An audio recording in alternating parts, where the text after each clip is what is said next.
আর বর্তমানে যারা বিএনপি করেছে তারা ভালো অবস্থায় নাই। যারা 5 আগস্টের পরে বিএনপি সেজেছে তারা ভালো অবস্থায় আছে। সেজন্য দীর্ঘ 17 বছর আপনারা যারা বিএনপি করেছেন আপনাদেরকে এনসিপিতে আমরা স্বাগত জানাই। আর যারা বিএনপি সেজেছেন আপনাদেরকে নিয়ে তারেক রহমান সুখে শান্তিতে বসবাস করুন। আবার যখন বাংলাদেশ বিপদে পড়বে, ফ্যাসিবাদের ভয়াল থাবা আবার নেমে আসবে, আমি জানি এই বাংলাদেশ পন্থীরা আবার রাস্তায় নেমে আসবে। প্রিয় সিরাজদি খানবাসী, আপনাদের কাছে এখানে বিভিন্ন ধরনের মানুষ আছে, আমি আপনাদের কাছে কিছু সহায়তা চাই। অনেক তো বিভিন্ন রাজনৈতিক দল দেখছেন, আমাদেরকে একটু সহায়তা করেন। আমাদের দলটা আপনাদের সহায়তায় আমরা চাই আমাদের দলটা গড়ে উঠুক। আমরা চাই আপনাদের রাজনৈতিক দল আপনারা গঠন করবেন এবং যেই রাজনৈতিক দল আপনাদের পক্ষ হয়ে কাজ করবে। সেজন্য এনসিপির দরজা আপনাদের জন্য খোলা। এনসিপিতে সদস্য হতে আপনারা এই সিরাজদি খান সহ আমাদের মুন্সিগঞ্জের আহ্বায়ক সেক্রেটারি যারা রয়েছেন তাদের সাথে আপনারা যোগাযোগ করবেন। এবং আমরা চাই প্রয়োজনে আমাদের 10টা লোক হোক, 20টা লোক হোক, একদিনে সম্ভব নয়, তবে একদিন অবশ্যই সম্ভব।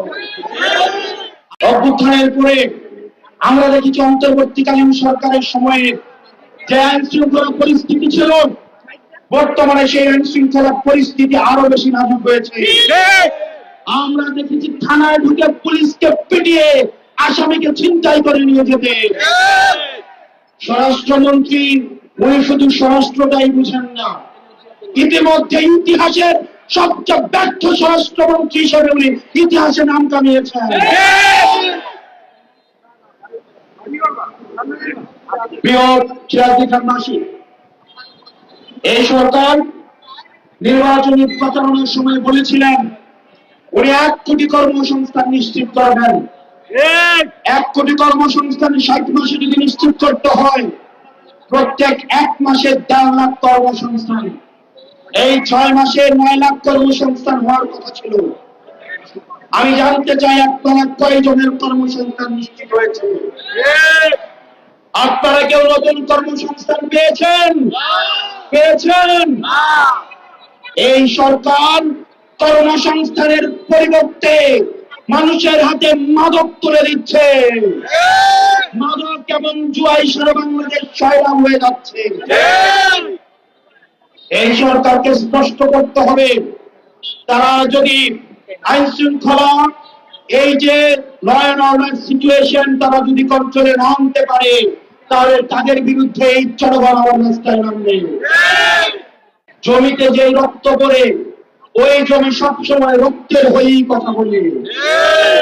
এই জমিতে 1400-এরও বেশি শহীদ হয়েছে, 30,000-এরও বেশি মানুষ আহত হয়েছে। তাদের সাথে আপনারা প্রতারণা করিয়েন না। মানুষ স্পষ্টতাই দেখতে পাচ্ছে যারা প্রতারিত হয়েছে, তাদের সাথে দিন দুপুরে ডাকাতি করা হয়েছে। মনে রাখবেন, আলেমুল আমার আপনাদেরকে মাফ করবে না, রিয়াগুপ আপনাদেরকে মাফ করবে না, ওয়াসিম স্নিগ্ধর আপনাদেরকে মাফ করবে না। আপনারা তাদের রক্তের উপরে দাঁড়িয়ে আজকে মন্ত্রী হয়েছেন এবং মন্ত্রী হয়ে তাদেরকে আপনারা ফার্মের মুরগি বলছেন। আপনাদের সন্তানরা বিদেশে নিরাপদে ছিল, আপনাদের সন্তানরা রাস্তায় নামে নাই, আপনাদের সন্তানরা বিদেশে নিরাপদ জীবন যাপন করেছে। অন্যের সন্তানের রক্তের উপরে দাঁড়িয়ে বাংলাদেশের মানুষের সাথে আপনারা প্রতারণা করতে পারেন না।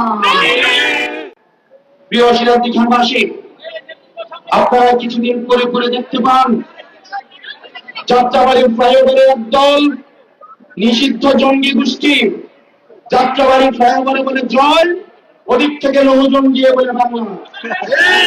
এই মাঝখানের পুরো অংশটা দৌড়ের উপরে থাকে। যারা দৌড়ের উপরে থাকেন আপনাদেরকে আমরা বলি, আপনারা যাদের জন্য জয় বাংলা স্লোগান দেন, এই খুনি শেখ হাসিনা উনি আপনাদের দিয়ে কত চিন্তা করেন একবার দেখেন। ওনার নিজের ছেলে হচ্ছে আমেরিকান সিটিজেনশিপ, ওনার নিজের মেয়ে হচ্ছে কানাডার সিটিজেনশিপ, ওনার আপন বোন হচ্ছে ব্রিটেনের সিটিজেনশিপ, ওনার বোনের ছেলে হচ্ছে ব্রিটেনের সিটিজেনশিপ, মেয়ে হচ্ছে ব্রিটেনের সিটিজেনশিপ। ওনার বংশের একজনও বাংলাদেশী নাগরিক না। আপনারা মনে করেন উনি হচ্ছে দেশে আসবেন আপনাদেরকে বাঁচাতে? উনি যদি দেশে আসতেনই উনার ছেলেদেরকে, উনার মেয়েদেরকে, উনার পরিবারকে উনি আগস্টের শুরুতেই বিদেশে পাঠিয়ে দিতেন না। কর্মীদেরকে বিপদে রেখে উনি এভাবে পালিয়ে যেতেন না। মনে রাখতে হবে, যে পালিয়ে যাবে না বলে পালিয়ে যায়, সে আসি বলে কোনোদিন আসবে না। সে যদি আসতেই হয় তার সন্তানদেরকে দেশে এসে বলেন জয় বাংলা স্লোগান দিতে। আর যে আসবে সে এরকম টাইম টেবিল দিয়ে দেশে আসে না, সে আসলে এখনই আসতো। আমরাও চাই ডিসেম্বরে না, যদি হিম্মত থাকে আগামীকাল দেশে আসে। আমরা চেয়েছিলাম পুলিশ সংস্কার কমিশন গঠন করা হোক, পুলিশকে নির্দলীয় করা হোক, পুলিশকে পেশাদারী স্বাধীনতা দেওয়া হোক। অত্যন্ত পরিতাপের বিষয়, পুলিশকে আবারও দলীয়করণ করার সব ধরনের আয়োজন করা হচ্ছে। সাংবাদিকদেরকে দলীয়করণ করার সব ধরনের আয়োজন করা হয়েছে। আমরা বলেছিলাম স্বাধীন গণমাধ্যম কমিশন করা হোক, সরকার সেদিকেও যায় নাই। আমাদেরকে গতকাল দেখলাম সংবিধান বিশেষজ্ঞ আল্লামা সালাউদ্দিন সাহেব সংসদে দাঁড়িয়ে বললেন সংবিধান সংস্কার পরিষদ নাকি সংবিধানে নেই। জনাব সালাউদ্দিন সাহেব 2026 সালে বাংলাদেশে আপনার থাকাও সংবিধানে ছিল না।